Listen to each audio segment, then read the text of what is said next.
मैं हूं आपके साथ आसिफ रशीद। 8:36 हुआ। चाहते हैं 10 बजे तक हमारा और आपका साथ रहेगा। इस प्रोग्राम में कई अहम तरीन मौज़ूआत हैं जिनका लेना देना आपसे या जम्मू कश्मीर से मुंसलिक कई अहम खबरें हैं। मरकज के ज़ेर इंतजाम नई दिल्ली के अंदर क्या कुछ हो रहा है, दारुल हुकूमत के अंदर आज काफ़ी हलचल रहने वाली है जम्मू कश्मीर के हवाले से, उस पर भी आगे चलकर गुफ्तगू प्रोग्राम में करेंगे। अहम तरीन डिटेल्स आपके सामने रखनी है। बैनुल-अक़वामी सतह पर कुछ खास और बड़ी खबरें इस वक्त सुर्खियों में हैं, वो आपके सामने रखेंगे। मरकजी हुकूमत के जम्मू कश्मीर को लेकर कई नए मंसूबे और साथ साथ गाइडलाइंस जारी करने का सिलसिला, उस पर बात करेंगे। आज के प्रोग्राम में महकमा ज़राअत की कारकर्दगी या फिर उसके अलावा क्या किसान या काश्तकार मुतमईन हैं या नहीं, जिम्मेदारान से कुछ सवालों के जवाब लेंगे। इसके अलावा जम्मू कश्मीर के अंदर हर दिन कोई ना कोई रिपोर्ट आपके सामने रखी है और आज जब पिछले दिनों इसी प्रोग्राम में फायर इंसिडेंट्स की रिपोर्ट आपके सामने रखी कि श्रीनगर के अंदर इस साल आतिशज़दगी के वाक़यात में सबसे ज़्यादा नुकसान हुआ है, जानी नुकसान भी हुआ है, इमलाक का नुकसान भी काफ़ी ज़्यादा। आज शुमाली कश्मीर की बात करेंगे इस प्रोग्राम में। जम्मू से कुछ बड़ी खबरें हैं, कुछ पॉलिटिकल डेवलपमेंट्स हैं, कुछ नई हिकमत अमली या फिर आप कह सकते हैं रणनीति मुख्तलिफ तंजीमों की जानिब से या सियासी जमातों की जानिब से बनाई जा रही है, उस पर बात करेंगे। और साथ साथ उन लीडरान की बात जो माजी में सिस्टम का हिस्सा रहे लेकिन उन्हीं की वजह से जम्मू कश्मीर में सरकारी खजाने को नुकसान पहुंचा है, यह हम नहीं, सरकारी सतह पर अभी तक मौसूल होने वाली इतलात बता रही हैं। इस पर भी डिटेल्स आपके सामने रखेंगे। दीगर कुछ खबरें भी हैं। जम्मू कश्मीर के लिए काफ़ी अहम तरीन दिन खेल के हवाले से भी आज और कल का है, इस पर बात करेंगे आगे चलकर कि कौन सबसे ऊपर रहने वाला है और किसका पत्ता कटेगा। डिटेल वाइज इस पर बात होगी। साथ साथ हुकूमती सतह पर कुछ और फैसलों की जिनका असर बराह रास्त अवाम पर होता है, सड़क राब्तों की और मौसम की बात। लेकिन आगाज तय फॉर्मेट के मुताबिक होगा हिस्ट्री ऑफ द डे के साथ। सबसे पहले आज के दिन की बात, क्योंकि आज दिसंबर की 18 तारीख है और 18 तारीख को भी कई अहम तरीन वाकयात जो आज के दिन रोनमा हुए हैं हिंदुस्तान या आलमी तारीख में, सबसे पहले वो आपके सामने रखें। और आज ही के दिन 1398 में तैमूर लंग ने सुल्तान नुसरत शाह तुगलक को शिकस्त देकर दिल्ली पर कब्जा किया था। तैमूर लंग जो कि तैमूर डायनेस्टी से था और सुल्तान नुसरत शाह जो कि तुगलक खानदान का एक जो हुक्मरान रहा है, इसको 1398 में दिसंबर की 18 तारीख आती है जब इसको शिकस्त खानी पड़ी और दिल्ली का तख्ता इसके हाथ से गया। 1996 में सोमालिया में आज ही के दिन गिरोही तनाजात के बाइस 300 से ज्यादा अफराद का कत्ल कर दिया गया और वो भी एक शहर के बीचों बीच। साल 1878 था। अलसानी खानदान कतर में हुकूमत करने वाला पहला खानदान आज ही के दिन बना। इसके अलावा अंग्रेजी तारीख बताती है कि 1969 में इंग्लैंड में सजाए मौत आज के दिन खत्म करने का फैसला हुकूमती सतह पर लिया गया और इस पर भी मोहर चूंकि राजा की तरफ से लगती है तो उसके बाद जाकर सारी चीजें कंप्लीट होती हैं और वह आज बरतानिया के अंदर ऑफिशियली किया गया। साल 1973 था। इस्लामी तरक्याती बैंक का क़याम अमल में लाया गया जिसका हेडक्वार्टर जिद्दा सऊदी अरब के अंदर है और आज भी दुनिया भर के अंदर जितने भी ममालिक जो OIC के रुकन ममालिक हैं वो इसमें अपना हिस्सा डालते हैं और वो इस्लामी तरक्याती बैंक का क़याम जब से हुआ तब से इसका हिस्सा भी बने हुए हैं। जिद्दा के अंदर सारा काम इसका चलता है। साल 1989 था। तारीख 18 दिसंबर की थी जब 15 नवंबर 1989 के बाद 18 दिसंबर 1989 को सचिन रमेश तेंदुलकर ने अपना पहला one day cricket match Gujranwala Pakistan में खेला और इसमें बगैर कोई रन बनाए सचिन तेंदुलकर आउट हो गए और 7 रनों से यह मुकाबला पाकिस्तान ने अपने नाम किया 1989 में। इसी साल नवंबर में 15 तारीख को टेस्ट डेब्यू किया था 15 साल की उम्र में सचिन तेंदुलकर ने, जबकि 16 साल की उम्र में उन्होंने 1989 में जाकर 18 दिसंबर को ODI में डेब्यूट किया आज के दिन। साल 1956 में जापान ने अक़वाम मुत्तहिदा की रुकनीत आज के दिन कबूल की और अंग्रेजी कैलेंडर के मुताबिक 18 दिसंबर 1777 में अमेरिका में पहली बार नेशनल थैंक्स गिविंग डे मनाने का फैसला हुआ और शुरुआत आज के दिन हुई। इसके अलावा भी कई अहम तरीन वाक़यात, लेकिन वक्त के हिसाब से आपके सामने बहुत कम और इंपॉर्टेंट पॉइंट्स जो हैं वो रखते हैं हिस्ट्री ऑफ द डे में या तारीख के आईने में। सबसे पहले आपके सामने ये बात रखना ज़रूरी था। हिस्ट्री ऑफ द डे के बाद हम खबरों की तरफ चलेंगे, लेकिन आगे बढ़ने से पहले आपको बता दें कि टेलीविजन स्क्रीन पर देखने के अलावा अलग अलग सोशल मीडिया प्लेटफॉर्म्स पर हमेशा की तरह आज भी आप साथ देंगे, हमारा ताउन करेंगे, उसके लिए भी इजहार तशक्कुर। फेसबुक, यूट्यूब पर वक्फे वक्फे से नशरियात जारी हैं और न सिर्फ वीडियो पर कमेंट सेक्शन में जाकर अपनी बात रखेंगे, अपनी आरा से हमें आगाह करेंगे, बल्कि साथ साथ वीडियोस को शेयर करके दूसरे साथियों तक पहुंचाने में या हमारे व्यूअर्स तक पहुंचाने में हमारी मदद करें। तो आज पहली खबर रहेगी, इससे पहले हम जम्मू कश्मीर चलें। बड़ी खबर इस वक्त पाकिस्तान से आ रही है, जहां पर हलचल काफी ज्यादा है और तरह तरह के तबसरे सोशल मीडिया पर इस वक्त किए जा रहे हैं। बड़ी खबर अंडरवर्ल्ड डॉन दाऊद इब्राहिम के हवाले से, जो कि पाकिस्तान से इस वक्त आ रही है और इंतहाई मतलूब अंडरवर्ल्ड डॉन दाऊद इब्राहिम के हवाले से सोशल मीडिया पर चर्चे जोर पकड़ रहे हैं और यह भी दावा किया जा रहा है कि दाऊद इब्राहिम को कराची में जहर दिया गया है, जिसके बाद कराची के एक अस्पताल में, जो सोशल मीडिया पर अभी तक पोस्ट अलग अलग जगहों पर देखने को मिली, लेकिन अभी तक कोई इसकी मुसद्दिका इत्तला सामने नहीं आई है कि अस्पताल अगर गए हैं तो वो क्यों। जो कि मुंबई से जानकारी जराए से मिल रही है कि मुंबई पुलिस भी ये कंफर्म करने की कोशिश कर रही है कि दाऊद इब्राहिम के जो रिश्तेदार मुंबई के अंदर मौजूद हैं उनसे जानकारी लेने की कोशिश कर रहे हैं कि क्या दाऊद इब्राहिम हॉस्पिटलाइज हुए हैं। अगर ऐसा है तो इस पर मजीद तफसीलात उनसे जुटाने की कोशिश हो रही है, जबकि पाकिस्तानी हुकूमत या पाकिस्तानी मीडिया की जानिब से इस पर अभी तक कोई तबसरा या तज्जिया नहीं किया गया है, कोई इस तरह की खबर नहीं आई है। दो चीजें, एक तो दाऊद इब्राहिम हॉस्पिटलाइज हुए हैं, ये खबर सबसे ज्यादा इस वक्त गर्दिश कर रही है, और दूसरा दाऊद इब्राहिम को जहर देने की बात हो रही है। दरअसल सोशल मीडिया पर कई सार्फिन की जानिब से सुबह सुबह दावा किया जा रहा है कि दाऊद इब्राहिम को कराची के एक अस्पताल में दाखिल कराया गया और इस दावे के मुताबिक किसी नामालूम शख्स ने दाऊद इब्राहिम को जहर दिया, जिसकी वजह से दाऊद को अस्पताल में दाखिल कराना पड़ा। दाऊद की गैंग के जो साबिक रुकन हैं उन्होंने भी तस्दीक की है जो मीडिया रिपोर्ट्स हैं कि दाऊद शदीद अलालत के बायस कराची के अस्पताल में दाखिल हैं। 2 रोज कबल अस्पताल में दाखिल किया गया था और सख्त सिक्योरिटी हिसार में इसको कराची के एक हॉस्पिटल में रखा गया है। किसी को भी इस फ्लोर पर अस्पताल के अंदर उनके करीबियों के मुताबिक और मीडिया रिपोर्ट्स के मुताबिक जाने की इजाजत नहीं है। जहां उसे दाखिल किया गया है वहां सिर्फ आला हुकाम या खानदान के जो करीबी लोग हैं वही जा सकते हैं और जहर देने के बारे में अभी तक कोई भी तस्दीक नहीं हुई है। साथ ही पाकिस्तानी मीडिया रिपोर्ट्स या जो बड़े इदारे हैं पाकिस्तान के, वो भी इन बहसों का हवाला दे रहे हैं और कह रहे हैं कि अंडरवर्ल्ड डॉन दाऊद इब्राहिम के बारे में अफवाहें फैलाई जा रही हैं, जिन्हें मुबैना तौर पर तशवीशनाक तिब्बी हालत के बाद पाकिस्तान के शहर कराची के एक अस्पताल में दाखिल कराया गया। ये अभी तक पाकिस्तान के मीडिया के हवाले से जो एक छोटी सी लाइन टच की गई है, लेकिन सोशल मीडिया पर जो चीजें हैं उनके आसपास बात को रखा गया है। पाकिस्तानी मीडिया रिपोर्ट्स ये भी बताती हैं कि अस्पताल में दाखिल होने की वजह अभी तक वाज़ेह नहीं हो सकी है, क्योंकि पाकिस्तान और हिंदुस्तान हुकाम ने इस हवाले से बाज़ाब्ता तौर पर कोई तस्दीक सरकारी सतह पर नहीं की है और कयास ये भी लगाया जा रहा है कि दाऊद के अचानक सेहत खराबी की वजह अस्पताल में दाखिले की वजह हो सकती है। जहर के मुतालिक ये जो सोशल मीडिया पर तबसरे हैं, इसकी कोई तस्दीक या तरदीक कर पाना अभी कबल वक्त होगा। इससे पहले भी ये दावा किया गया था कि दाऊद कई संगीन बीमारियों में मुब्तला हैं। आपको ये भी बताना जरूरी है कि दाऊद इब्राहिम का जो चूंकि आज जब ये खबर आई है वो अस्पताल गए, तो खासकर दिसंबर में 1955 में महाराष्ट्र के रत्नागिरी जिले में वो पैदा हुए और ये भारत से पाकिस्तान का सफ़र ये भारत के लिए भी काफ़ी मुश्किल रहा है सिक्योरिटी के एतबार से।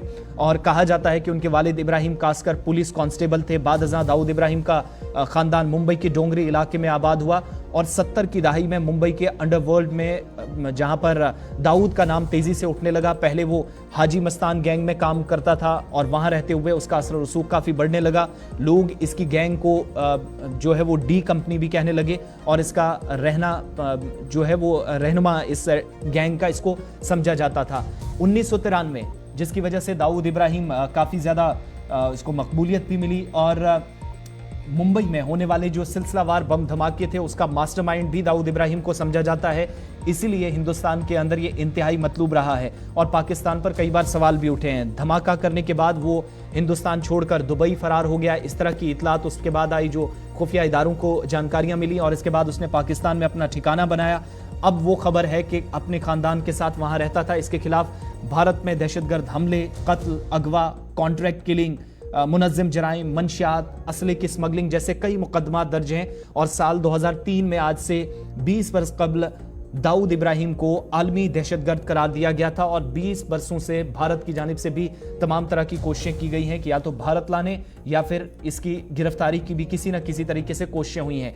2011 में इसे FBI और फोरब्स की फहरिस्त में दुनिया का तीसरा सबसे मतलूब मफरूर मुजरिम करार दिया गया और भारत को पहले दिन से जो है वो इसकी तलाश भी थी, जब से मुंबई के अंदर हमले हुए या मुंबई के अंदर जो कुछ हुआ जहां पर इंसानी जानें काफी गई थी और उसके बाद साल 2003 में एक बड़ा फैसला हुकूमती सतह पर लिया गया। लेकिन बड़ी बात यह है कि इस वक्त पाकिस्तान के एक अस्पताल में, जिसकी पाकिस्तानी मीडिया तो तस्दीक कर रहा है कि वो अस्पताल के अंदर दाखिल है, लेकिन किस वजह से है, क्या वो पहले से बीमार था, जिसकी कई बार रिपोर्ट्स के जरिए तस्दीक हुई है, जो अभी तक कंफर्म हुआ है, लेकिन ये कंफर्म होना भी बाकी है कि उसको नामालूम अफराद की जानिब से जहर दिया गया है या फिर टारगेट किलिंग का शिकार बनाया गया। इस तरह की कोई खबर जिसकी कोई तस्दीक पाकिस्तानी मीडिया ने या भारत और पाकिस्तान की सरकार ने इस हवाले से कोई भी ऑफिशियल कंफर्मेशन नहीं की है। सिर्फ मीडिया पर इस बात की इसको लेकर अभी जो है वो चर्चे तेज हो रहे हैं। अब जरा आगे बढ़ेंगे और दाऊद इब्राहिम की इस खबर के बाद आपको सीधा जम्मू कश्मीर लिए चलते हैं। शुमाली भारत के अंदर बदलते मौसम के बीच जम्मू कश्मीर के कुछ एक हिस्सों में जहां सुबह सुबह खबर यह है कि मौसम में बेहतरी आई है, लेकिन बदलते मौसम के बीच कुछ एक मकामात से आने वाले दिनों के अंदर तकरीबन 23 से 24 दिसंबर तक फिर से शदीद सर्दी का एहसास हो सकता है या किया जाएगा, इसकी भी तस्दीक की जा रही है। आज सुबह खबर यह है कि जहां कल तक हल्की बर्फबारी या बारिशें कुछ एक इलाकों में थी, वहां सुबह सुबह मौसम अबरालूद जरूर है, ताहम साफ है, खुश्क मौसम है और गुलमर्ग और गुरेज जैसे जो अहम तरीन मकामात हैं, सिंथन टॉप है, पीर की गली है, ये वो मकामात हैं जहां पर बर्फ की सफेद चादर बिछ गई है। इधर खराब मौसम के बीच मुगल रोड और लद्दाख शाहरा को जो एहतियाती तौर पर बंद करना पड़ा था, अभी तक की जानकारी के मुताबिक अभी इंतजामिया मुकम्मल तौर पर कामयाब नहीं हो सकी है तमाम राब्ते बहाल करने में, लेकिन ऑफिशियल कंफर्मेशन के मुताबिक मुख्तलिफ हिस्सों में ये कोशिशें की जा रही हैं कि जहां जहां पर कौमी शाहरा या जो अहम राब्ता सड़कें मुतासिर हुई हैं उस पर भी थोड़ी देर में काम जो है लगभग मुकम्मल करने की कोशिश कुछ एक हिस्सों में चल रहा है। इस पर और भी बात करेंगे, लेकिन साथ साथ आपको ये भी बताएं, अलग अलग जगहों से आपको इतलात भी देनी और महकमा मौसमियात की पेशनगोई के ऐन के मुताबिक आज से शबाना दर्जा हरारत में एक बार फिर से कमी आना शुरू हुई है और रात के दौरान ठंड में मुतवातिर इजाफा होगा, इसकी भी तस्दीक की गई है। थोड़ी देर में डायरेक्टर कश्मीर महकमा मौसमियात डॉक्टर मुख्तार अहमद भी हमारे साथ ज्वाइन करेंगे और इस बीच गुज़श्ता रोज़ भी उन्होंने तस्दीक की थी कि फिलहाल 28 दिसंबर तक कोई बड़ी मौसमियाती तब्दीली नहीं आएगी, ना इसकी कोई तवक्को है, लेकिन 23 दिसंबर को मैदानी इलाकों में हल्की बारिश और जो बालाई इलाके हैं हल्की बर्फबारी का इम्कान है। इस बीच ये जो वेट स्पेल है इसके बाद शायद एक बार फिर से खराब मौसम का एक और स्पेल, लेकिन 23 तारीख के बाद इसमें तब्दीली का इम्कान है। एक एक करके अपने नुमाइंदों के पास चलेंगे, अपडेट्स भी लेनी है और आपको बताना है कि जम्मू श्रीनगर नेशनल हाईवे जहां पर मामूल के मुताबिक ट्रैफिक चल रहा है, लेकिन मुगल रोड अभी बंद है। सुबह की डिटेल्स जो अभी तक हैं, सिंथन रोड को खोलने की कोशिशें हो रही थी। इसके अलावा जो गुरेज और करना के रास्ते हैं उसको भी इंतजामिया की जानिब से खोलने की कोशिशें कल बाद दोपहर और तेज की गई थी। भारी मशीनरी का भी इस्तेमाल किया जा रहा था। एक एक करके उस पर भी जानकारी लेंगे। पहले मैं जहूर के पास आऊंगा, नॉर्थ कश्मीर से बांडीपुरा से। जहूर, क्या मजीद तफसीलात इस वक्त है? मौसम थोड़ा बेहतर जरूर हुआ है, महकमा मौसमियात इसकी तस्दीक कर रहा है, लेकिन आपके इलाके में जो ऊपरी इलाके थे कल तक राब्ता मुनक़ता हुआ था और उसके बाद लोगों ने काफी ज्यादा इंतजामिया से मुतालबात भी किए, सवाल भी काफी ज्यादा उठाए। अभी इस वक्त ताजा तरीन सूरत हाल क्या है बांडीपुरा, गुरेज और आसपास के इलाकों में? देखिए आसिफ, कल शाम से ही जो है मौसम में बेहतरी आई है और उसके बाद जो है कल शाम देर गई ही जो है एडमिनिस्ट्रेशन ने फैसला लिया है कि एक तरफा जो रोड है उसको खोला जाएगा। जो गुरेज बांडीपुरा रोड है, जो एक पहाड़ी क्षेत्र हमारा है, बांडीपुर जिले का जो एक तहसील है, सब डिवीजन है गुरेज बांडीपुरा, उसको आज खोला जाएगा। लेकिन बांडीपुर से जो है गुरेज की तरफ गाड़ियां जाएंगी, 2 बजे से कट ऑफ टाइमिंग दी गई है। तो लेकिन ये भी उसमें बताया जो एंटी स्किड चेन्स है उसके बगैर कोई गाड़ी अलाउ नहीं की, चाहे वो पैसेंजर गाड़ी है या लोड कैरियर गाड़ी होगी। तो उनमें से जो है उनको जो बताया गया है कि वो एंटी स्किड चेन्स का इस्तेमाल करें, क्योंकि रोड अभी भी थोड़ा स्लिपरी है। तो एहतियात के तौर पर उनको बताया गया है कि वो एंटी स्किड चेन्स लगाए और ताकि जो खतरा लाग रहता है कि एक्सीडेंट का हो जाए, तो उस हवाले से ये एहतियाती तौर पर ये कदम लिया गया है कि एंटी स्किड चेन्स जो होती है उनको लगाने की जरूरत है। तो इससे पहले भी हमने कल भी बताया कि यानी आप ये बता रहे हैं कि ऑफिशियली सड़क खोल दी गई है? बिल्कुल, एक तरफा जो है बांडीपुर से गुरेज की तरफ जो है गाड़ियों को इजाजत दी जा रही है। कट ऑफ टाइमिंग 2 बजे रखी गई है। और लेकिन अगर बात करेंगे, थोड़ा अभी भी रोड स्लिपरी है और ये भी उसमें एश्योरेंस दी कि जो गाड़ियां हैं वो आराम से चलें, और उनको बताया गया कि फिसलन अभी भी थोड़ा है, लेकिन एंटी स्किड चेन्स का जो है वो बिल्कुल इस्तेमाल करें। आसिफ, ठीक है, आप हमारे साथ रहें। नॉर्थ कश्मीर की जब बात हो रही है तो मैं जरा साहिल शमीम के पास भी चलूं। साहिल, करना और टंगधार में भी जो ऊपरी इलाके हैं, राब्ते बहाल करने के लिए कोशिशें काफी चल रही थी पिछले 24 घंटों में। क्या अब मुकम्मल तौर पर इंतजामिया कामयाब हो सकी है और ये जो कनेक्शन था बालाई इलाकों का जिला हेडक्वार्टर के साथ वो बहाल हो सका है? जी आसिफ, मैं आपको बता दूं कि सरहदी जिले कुपवाड़ा के टंगडार, केरन या मच्छर सेक्टर की अगर हम बात करेंगे तो वहां पर जो है तकरीबन 1 से 1.5 फुट बर्फ जो है वो जमा हो गई थी। और कल सुबह सवेरे यूं ही मौसम में तब्दीली आई तो इंतजामिया के साथ साथ महकमा बीकन जो है वो हरकत में आई और उनकी मशीनरी जो है बिल्कुल ऑन टो थी, वो तैयार थे। जो ही मौसम में तब्दीली आएगी वो रोडों से जो है बर्फ हटाने का काम जो है उन्होंने शुरू किया है। तो वही अगर हम बात करेंगे कि जिस तरह से साधना टॉप या फरकिया टॉप या जड़गिरी की अगर हम बात करेंगे, तकरीबन 1.5 फुट के करीब जो है बर्फ जमा हुई थी।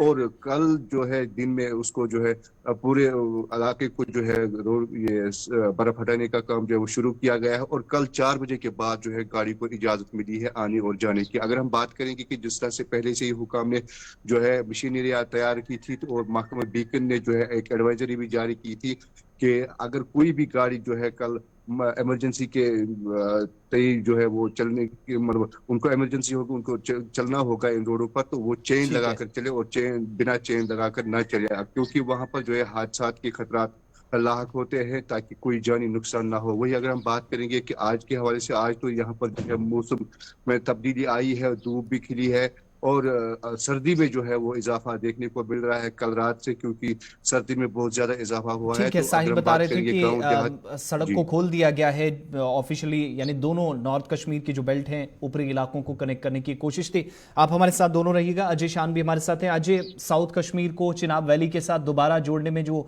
कोशिश हुई थी वो कामयाब हो सकी है? ऑफिशियल वर्जन क्या अभी तक आया है सिम्थन टॉप रोड पर, और गाड़ियों को चलने की इजाजत फिर से मिल गई है? हटाने का काम शुरू किया गया था और बर्फ हटा दी गई थी, और उसके बाद ये फैसला लिया गया था कि आज अगर मौसम साफ रहता है तो गाड़ियों को अलाउ किया जाएगा। तो जैसे आप देख रहे हैं कि धूप खिल रही है तो कहीं ना कहीं गाड़ियों को आ जाने की इजाजत दी गई है, लेकिन जो कट ऑफ टाइमिंग रखी गई है कि 10 बजे जो वहाँ चिनगांव का नाका है उसको क्रॉस करेंगे और 2:30 बजे तक गाड़ियों को अलाउ किया जाएगा। तो उसी शेड्यूल पर गाड़ियों को छोड़ा जा रहा है, लेकिन अभी जो अपडेट यही है कि मौसम साफ होने की वजह से वो जो रास्ता है उसको खोल दिया गया है।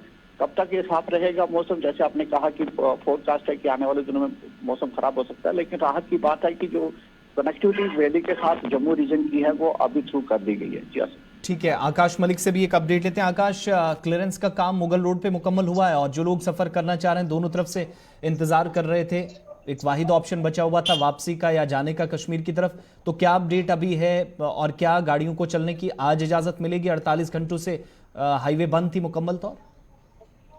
जी आसिफ, मैं आपको बताता चलूं, जो है एक्शन मुगल रोड की तरफ से कल जो है उस रोड पे विजिट भी किया गया और एक्शन मुगल रोड डिपार्टमेंट की तरफ से जो ये कहा गया है कि इस रोड पे आज भी जो है बड़ा मुश्किल है, क्योंकि कल देर शाम गई जो है हैवी स्नोफॉल दोबारा से इस शाहरा पर हुई है। तो उसके साथ साथ ये भी बताता चलूं, एक्शन की तरफ से ये भी कहा गया है कि इस रोड के ऊपर कल भी जो है थोड़ा नमक डाला, जिसकी वजह से जो कोहरा नहीं पिघल रहा। तो उनका कहना है कि आज भी बड़ा मुश्किल है इस शाहरा को बहाल करने के लिए। आज मौसम में थोड़ी सी तब्दीली है, देर शाम अभी कुछ समय बाद दोबारा से जो है क्लियरेंस का काम शुरू होगा और उसके बाद ही देखा जाएगा कि रोड कब खोलेंगे। जी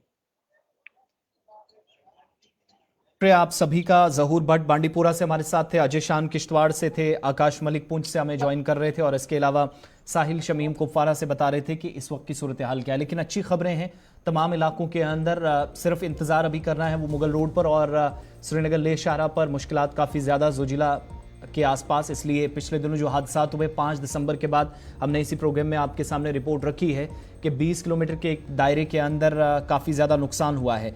तो उस नुकसान से बचने के लिए भी एहतियाती तौर पर सोच समझकर गाड़ियों को छोड़ा जा रहा है। दूसरी तरफ मुगल रोड पर अभी इंतज़ार करना होगा, वहाँ गाड़ियों को चलने की इजाज़त नहीं है।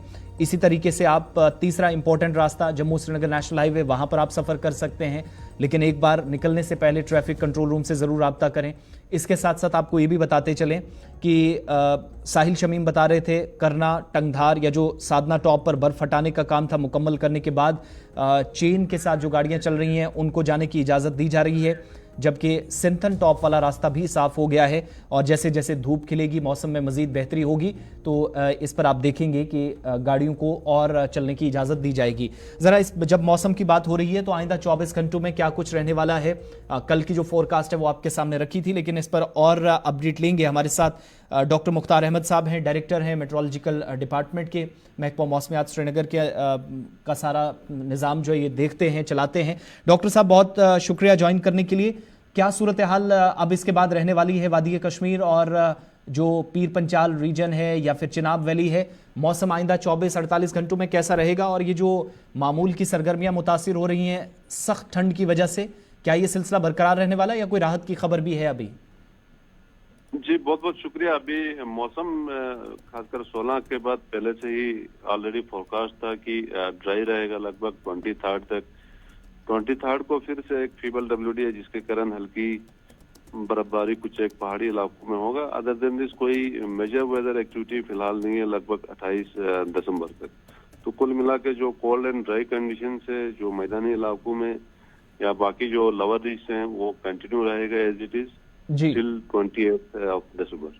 ये जो माइनस टेम्परेचर जा रहा था और बीच में ये एक वेट स्पेल से हम गुजरे, थोड़ा सा फर्क पड़ा, तो क्या हम ये दोबारा इन 5-6 दिनों के दौरान ऐसी सूरत हाल देखेंगे या थोड़ा ठंड में भी हम जैसे बतदरीज बेहतरी हो रही है मौसम में तो टेम्परेचर ये जो माइनस में जा रहा था उससे भी थोड़ी कमी का इम्कान या बेहतरी का इम्कान है? नहीं, अभी वेदर ड्राई है। ड्राई के साथ साथ अभी थोड़ा सा क्लियर स्काइज रहते हैं खासकर रात को, तो उस कारण जो है ठंड में थोड़ा सा इजाफा होगा जी। अलबत्ता 23, 24 के आसपास थोड़ा फीबल WD के कारण फिर से जो क्लाउडीनेस होगा उससे जो है थोड़ा सा जो मिनिमम टेम्परेचर है वो थोड़ा सा फिर से राइज होगा। बाकी जो ठंड का ये है वो अब शुरू होगा क्योंकि चिलाई कलान का जो पीरियड है वो अभी 1-2 दिन में शुरू हो जाएगा। तो ठंड जो चल रहा है वो कंटिन्यू होगा एज इट इज और आधा 1 डिग्री आगे पीछे हो सकता है। बाकी कोई मेजर चेंजेस फिलहाल हमें दिख नहीं रहा है लगभग 28 दिसंबर से। बहुत बहुत शुक्रिया। डॉक्टर मुख्तार साहब वादी कश्मीर से हमें ज्वाइन किए थे और बता रहे थे कि आइंदा 24 से 48 घंटों में सूरत हाल क्या रहने वाली है। 23 को हल्की बारिश और बालाई इलाकों में थोड़ी बहुत बर्फ़ का इम्कान है, लेकिन कोई ख़ास मौसमियाती तब्दीली की तरफ हम जाएंगे ऐसा कोई इम्कान नज़र नहीं आ रहा है। और मुख्तार साहब के मुताबिक ये जो टेम्परेचर डाउन हो रहा था, जैसे खुश्क मौसम होगा थोड़ा सा इसका असर और पूरे बेल्ट के अंदर या रीजन के अंदर देखने को मिलेगा। बदलते मौसम के बीच कई तरह की मुश्किलात आईं, मामूल की सरगर्मियां मुतासिर हुई, राब्ते मुनक़ता हुए, लोग कई गाँव से ज़िला हेडक्वार्टर्स की तरफ पिछले 48 घंटों में नहीं आ सके, लेकिन कई ऐसे लोग हैं इन मुश्किलात के बीच भी या इस बदलते मौसम का खूब वो लुत्फ़ उठा रहे हैं और वो सयाह हैं। वादी कश्मीर में मकामी ही नहीं गैर मकामी सयाहों की भी एक अच्छी खासी तादाद इन दिनों मौजूद है और ये जो आमद का सिलसिला है जिनमें फॉरेनर सबसे ज़्यादा है वो और काफ़ी तेज़ी के साथ बढ़ता हुआ दिख रहा है। इस बीच कई मारूफ फुटबॉलर्स भी वादी कश्मीर पहुंचे हैं, डल झील के किनारे फुटबॉल खेलते हुए वो देखे गए। और ख़ास बात यह है कि जब गैर मकामी सयाहों की तादाद जो इंतज़ामिया हर साल गिनवाती है, जो रिपोर्ट्स बताती हैं, आदाद-ओ-शुमार देती है, एक ये तस्वीर आपके सामने। और ये मारूफ फुटबॉलर हैं, पोलैंड से इनका ताल्लुक है और आज के वक्त में वादी कश्मीर ये पहुंची। नाम इनका अगूसा है और जो ज़बरदस्त फुटबॉल की स्किल्स हैं वो डल झील के किनारे या ज़बरवन पहाड़ियों के दामन में वाक़ा खूबसूरत मकाम पर ये फुटबॉल अपने मद्दाहों के साथ या फिर जो उनके साथ बाकी लोग पोलैंड से आए हैं वो आज थे। हालांकि पोलैंड के अंदर भी इसी तरह का मौसम जो है वो रहता है, लेकिन चूंकि फ़र्क सिर्फ टाइमिंग का है। आज हम जब विंटर्स में जा रहे हैं तो आज बरतानिया के कुछ हिस्सों में जहां ज़बरदस्त सर्दी पड़ती है, कुछ एक हिस्सों में जियोग्राफियाई एतबार से वो ऐसे इलाके हैं जहां पर गर्मी भी रहती है, तो पोलैंड के अंदर ऐसा मौसम नहीं है। इसलिए अगूसा के मुताबिक उनने इंतखाब वादी कश्मीर का किया। और ये जो ज़बरदस्त फुटबॉल खेलने की स्किल्स आपको नज़र आ रही है, जो आप कह सकते हैं शिकारा राइड के साथ साथ फुटबॉल को फ़रोग देने के लिए भी एक ख़ास पैगाम और जम्मू कश्मीर इंतज़ामिया के लिए भी एक, चूँकि अब ट्वीट करके भी जानकारी दी जा रही है कि ख़ास मेहमानों के लिए ख़ास इंतज़ामात या इक़दामात नज़र आते हैं। लेकिन जब बात सयाहों की हो रही है इस पर थोड़ा और गुफ्तगू कर लेते हैं। सैयद इरफान फाजिल हमारे साथ हैं, पिछले 3 दिन से टूरिस्ट के साथ ही प्रोग्राम कर रहे थे। किस तरह का जोश इस बार इरफान फाजिल नज़र आ रहा है, ख़ासकर हम सयाहती मकाम गुलमर्ग, पहलगाम, सोनमर्ग और बाकी बलाई इलाकों के अंदर देखते हैं, बर्फ देखते ही लोग ऊपरी इलाकों में चले जाते हैं। लेकिन एक मारूफ फुटबॉलर का या फॉरेनर्स का अच्छी खासी तादाद में क्या श्रीनगर पहुंचना इस बात की भी तस्दीक कर रहा है कि अभी भी खूबसूरत तरीन मकामात या पसंदीदा मकामात में से, खूबसूरत डेस्टिनेशंस में से एक वादी कश्मीर है। इसलिए दुनिया भर के खूबसूरत मकामात को छोड़कर ये मारूफ फुटबॉलर्स वादी कश्मीर का इंतखाब कर रहे हैं। बहुत बहुत शुक्रिया आसिफ रशीद। जहां तक फुटबॉल और खास तौर पर सियाहत का ताल्लुक है, वादी कश्मीर में दोनों चीजें जो है वो काफी ज्यादा फेमस है। एक साइड से अगर देखिए तो फुटबॉल के शायकीन काफी ज्यादा है। खेल के साथ साथ यहाँ पे कई सारे ऐसे स्टेडियम्स भी बन रहे हैं जहां पर आप इंटरनेशनल टर्फ्स और बाकी स्टैंडर्ड्स प्रोडक्ट्स के साथ फुटबॉल को खेला जाता है। बात करूं तो जिस तरीके से दूसरी जानिब अगर देखा जाए तो जिस तरीके से वादी कश्मीर में इस वक्त ये बाहर के फुटबॉलर्स आए हैं और इन फुटबॉलर्स ने खास तौर पर डिफरेंट स्किल्स के फुटबॉल को प्रोड्यूस किया है। यानी आप देख लीजिए, एक साइड से डल लेक का शिकारा हो, दूसरी साइड से निशात बाग हो, other side of the story Nehru park हो, ये कई कई जगह पर जो है इन्होंने इस तरह से स्किल्स दिखाए हैं फुटबॉल को लेकर। यानी एक अलग सी मैसेज है। एक साइड से ये है कि ये एंजॉय कर रहे हैं, दूसरी साइड से वेदर के साथ साथ मौसम को भी एंजॉय कर रहे हैं। Other side of the story अगर देखा जाए तो नेशनल इंटरनेशनल टूरिस्ट वादी कश्मीर को चाहने लगे हैं और रुख भी कर रहे हैं। पिछले 3-4 दिनों से मैं भी ग्राउंड जीरो पर था और मैंने देखा कि हिंदुस्तान के मुख्तलिफ शहरों से जो है सयाह वादी कश्मीर की ओर रुख कर रहे हैं और उनका मानना है कि एकदम पैसा वसूल है। यानी पैकेज के हवाले से देखा जाए तो कंफर्टनेस है। दूसरी साइड से अगर देखें तो मेहमान नवाजी के साथ साथ जो यहाँ पे खान पान है या बाकी चीजें, उसका भी लुत्फ उठाया जा रहा है। हमने देखा कि गुजरात, बड़ौदा, बंगाल से, महाराष्ट्र से, बेंगलोर से कई सारे टूरिस्ट जो है वो वादी कश्मीर की ओर रुख कर रहे हैं। एक साइड से मौसम, दूसरी साइड से अगर देखा जाए बर्फीले मौसम के साथ साथ जी हाँ कई सारी चीजें, कई खूबसूरत यादें उनकी जुड़ी हुई है। आप देख सकते हैं विजुअल्स के जरिए जिस तरीके से इंटरनेशनल फुटबॉलर अपने स्किल्स को मुगल गार्डन में दिखा रही है। इसका साफ तौर पर यही है कि एक साइड से अगर आप देखिए फुटबॉल तो है ही फेमस, मगर साथ साथ ये मुगल गार्डन को भी फेमस कर रहे हैं, क्योंकि इंटरनेशनल मैसेज, जब ये इंटरनेशनल कप पर ऐसे लोगों की मैसेज आती है तो इन वीडियोस को लेकर लोग ज्यादा देखते हैं, रील्स ज्यादा फेमस हो जाती है, वायरल हो जाती है और पता चल जाता है कि आखिरकार लोकेशन क्या है। काफी पसंद भी लोग कर रहे हैं। एक आखिर में और भी चीज बताइएगा, इस मौसम में एक बड़ा चैलेंज रहता था जब भी फॉरेनर्स आते थे या मुख्तलिफ रियासतों से लोग आते थे जम्मू कश्मीर में, आज भी वो सिलसिला बरकरार है। अभी 2023 के ये कुछ आखिरी अयाम हैं। एक जो एयर फेयर का बढ़ना, अचानक से इजाफा हो जाना और उसके बीच कंपनियों पर सवाल उठते थे जिसकी वजह से एक असर देखा जाता था, वो एक फैक्टर है इस बार या सारी चीजें ठीक हैं, पहले के मुकाबले बेहतर हैं? देखिए आसिफ, जहां तक कौमी नेशनल शहरा का ताल्लुक है, खासतौर पर नेशनल हाईवे का, फिलहाल तो चल रही है, फिलहाल तो अभी वो ऑन क्यू है। मगर जिस तरीके से आपने देखा कि मौसम खराब हो जाता है, नेशनल हाईवे बंद हो जाती है, तो उसके बाद ही जी हाँ मौके पर चौके लगने शुरू हो जाते हैं। यानी कई सारे ऐसे ट्रैवल एजेंट्स, कई सारे ऐसे जी हाँ एयरलाइंस के, प्राइवेट एयरलाइंस के लोग जो हैं 5,000 की टिकट 20,000 तक चली जाती है। और उसके बाद जी हाँ हमने बाद में पता भी किया कि कंफर्म होते ही यानी कि पहला ही एक स्पेशल कोटा लिया जाता है और बाद में इसको बेचा भी जाता है। मगर जिस तरीके से पैकेजेस और जिस तरीके से नकेल कसने की जरूरत है, देखिए पिछले बारी भी लेफ्टिनेंट गवर्नर ने कहा था कि इस पर हम जरूर नकेल कसेंगे और खास तौर पर तश्कील की गई थी एक स्पेशल पार्लियामेंट कमेटी भी। मगर इस बारी अब देखने वाली बात होगी कि जब मौसम खराब होगा, नेशनल हाईवे बंद हो जाएगी, तो उसके बाद सियाहत को लेकर कैसा इम्पैक्ट रहेगा, उसका डायवर्जन क्या रहेगा, क्या उस वक्त टिकट सस्ती हो जाएंगी या उस वक्त वही सिस्टम हो जाएगा जो पिछले 2 साल से है, यानी 5,000। बहुत बहुत शुक्रिया सईद इरफान फाजिल श्रीनगर से हमारे साथ रहने के लिए। सियाहत पर बात हो रही थी और ये वो तस्वीरें हैं जो पिछले 24 घंटों में, जो मैंने शुरुआत में कहा कि पोलैंड से फुटबॉलर अगूसा का ताल्लुक है, फ्री स्टाइल फुटबॉलर हैं और फ्री स्टाइल फुटबॉल चैंपियनशिप की एक नहीं 3 मरतबा ये खिताब अपने नाम कर चुकी हैं। और आज खूबसूरत झील डल के किनारों पर अपने स्किल्स दिखाते हुए न सिर्फ वो बल्कि उनके साथ बाकी जो फुटबॉलर्स आए हैं वो भी एक बार एक खास मैसेज देने की कोशिश यहाँ से और जम्मू कश्मीर इंतजामिया की जानिब से भी इसको एक मुस्बत पैगाम के तौर पर देखा जा रहा है। आगे बढ़ते हैं, बात अब ज़रा मरकज़ी वजारत की या मरकज़ी वज़ीर की करेंगे, क्योंकि जम्मू कश्मीर के मुतल्लिक़ एक अहम तरीन फैसला 11 दिसंबर को आया। वो था दफ़ा 370 पर फाइनल वर्डिक्ट। अदालत उज़्मा ने फैसला सुनाया, उसके बाद बैक टू बैक बयानबाजी दोनों तरफ से काफ़ी ज़्यादा हुई, वो लोग भी जो इसके फेवर में थी और वो भी जो इसकी मुखालफत काफ़ी ज़्यादा पहले दिन से कर रहे थे। इस बीच वज़ीर ख़ारजा डॉक्टर सुब्रमण्यम जयशंकर का अहम बयान सामने आया और उन्होंने इन 10 बरसों में हुकूमत की सबसे बड़ी कामयाबी करार दी दफ़ा 370 की तनसीक। बेंगलुरु के अंदर एक तकरीब से खिताब करते हुए डॉक्टर एस जयशंकर कह रहे थे कि कई बड़े फैसले हुए, सिक्योरिटी के एतबार से, सियासत के एतबार से जो अहमियत के हामिल है, इनमें बड़ा फैसला या सबसे बड़ा चैलेंज जिसको अभी तक उनके मुताबिक के जिसकी वजह से आर्टिकल 370 का जिक्र करते हुए कहा कि एक रियासत को हमेशा मुल्क के मेन स्ट्रीम रियासतों से या उस दायरे से बाहर रखा गया, लेकिन ये काम अगर किसी ने किया है 2014 के बाद हमने, और 5 अगस्त 2019 के फैसले को फिर से वो बैक करते नजर आए। और उनके मुताबिक जब हमने ये फैसला लिया फिर कई लोग अदालत गए, ठीक है, लेकिन अदालत में इस फैसले पर मोहर लगना ये बताता है कि हम मुल्क की तरक्की, खुशहाली और तमाम रियासतों को एक साथ ले जाने के लिए पुरज़्म है। और हमारे इस आदे पर या इस फैसले पर जब मोहर सुप्रीम कोर्ट की तरफ से लगी तो वो चैलेंजेस जो कई बरसों से हमारे सामने थे, डॉक्टर एस जयशंकर ने माजी की तरफ इशारा करते हुए कहा कि कई गलतियां जो हमने अपनी वजह से की, जिसकी वजह से ये एक बड़ी रियासत और तारीखी रियासत हमारी बाकी रियासतों से अलग रही इतने वर्षों तक, लेकिन अब उसको मेन स्ट्रीम में लाने का या उस दायरे में लाने का एक जो प्रयास था, एक कोशिश थी, उसमें मरकजी हुकूमत कामयाब हुई है। और इतना ही नहीं, फिर से डॉक्टर जयशंकर ने 370 की तनसीक के फैसले पर जहां बात करते हुए कहा कि बड़ी कामयाबी है। दो तरफा चैलेंजेस सरहदों पर हैं, एक तो पाकिस्तान बांग्लादेश के साथ बॉर्डर्स पर जो इकदाम करने थे उनके मुताबिक हमने किए ताकि मुल्क को सिक्योरिटी के एतबार से जो चैलेंजेस हैं उनको खत्म किया जा सके।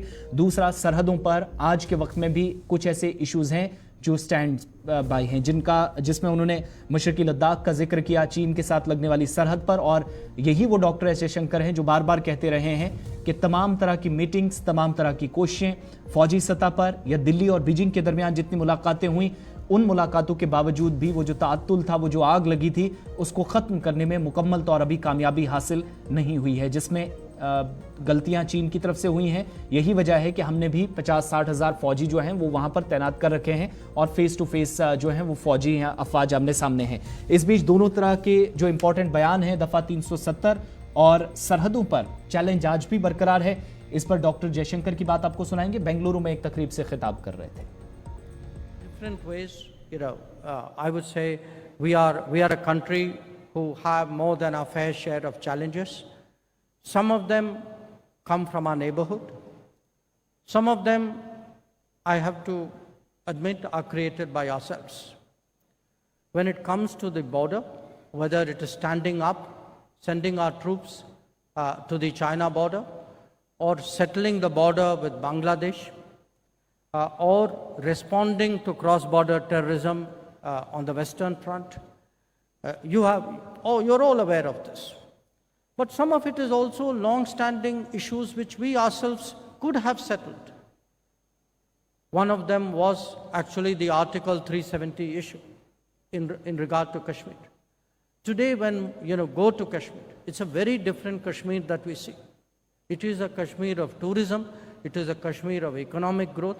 It is one where actually terrorist incidents have come down. And while I would certainly regard the abrogation of Article 370 as one of the big achievements of this term, I also sometimes ask myself, why did it take us so long?